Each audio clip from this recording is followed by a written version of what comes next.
hell! Some supernatural force was doing this. It was the only explanation. I touched the exterior of the glass and felt the coolness.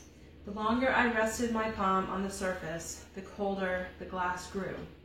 I tried to wrench it away, but my hand was glued to the mirror. The mist cleared, and instead of my reflection, in the distance was a cloaked figure, the same one from my dreams. I pulled with all my might, but couldn't remove my hand.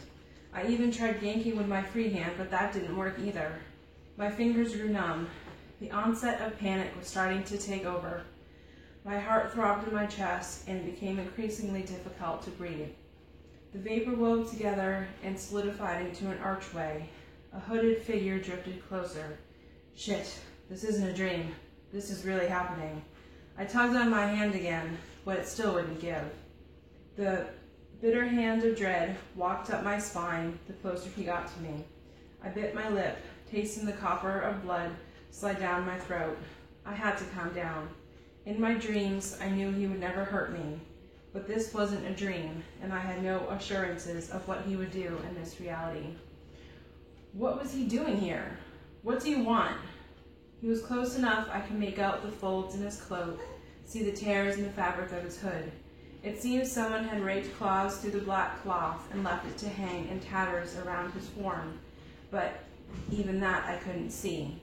With him so close, I wasn't sure that I wanted to.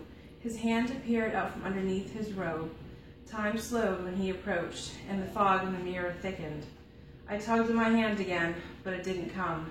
Everything in me had assured that his hand would be skeletal, but it wasn't.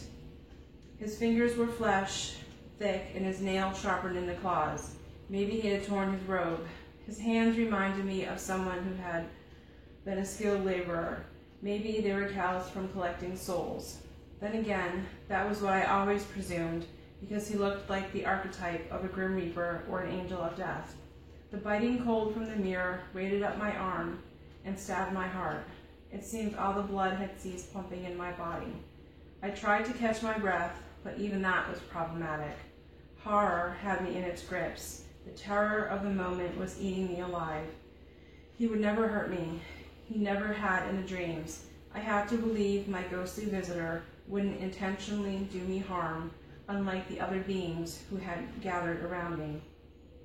Because the hand of death was coming toward me, the other phantoms crowded me, trying to draw off my life energy.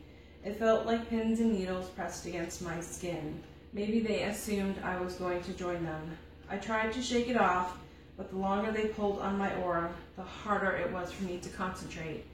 He was about to touch me. Every muscle in my body was petrified. I tried to breathe through the dread that gripped me. The chill of his world engulfed me. The other apparitions drew closer, but stopped their assault. At least I could draw a breath of relief from that. It seemed they were holding their breath in anticipation regarding what was going to happen. I dared not pull my focus from the mirror in case something else happened. Please don't hurt me. The words slipped from my lips before I realized I had said them. The dark figure stopped only a foot or so from the mirror. I couldn't see his face, just more slivers in his hood. An air of remorse emanated from him. I got the sense he wanted to say something. He reached toward me again and took another step. The power of his aura rubbed against my palm, and I could feel, I don't know exactly what it was. The images that flashed through my mind boggled me. Dark clouds rolled over the horizon, and wind so strong it took down everything in its path. Screaming spirits seared my brain, but I couldn't make out what they shrieked. The last vision I saw was modeled. A town that was there and not there, a mausoleum and feathers. The impact I got from those visions made me question who this truly was. He stepped closer, only centimeters from touching me, but before he could, a loud bang on my front door jarred the both of us. This time I jumped and my hand came free. The power holding me captive had been broken. Another knock sounded on the door. I glanced back to the mirror and saw only my reflection. The other ghosts in the room had withdrawn, and the shadows had become themselves again.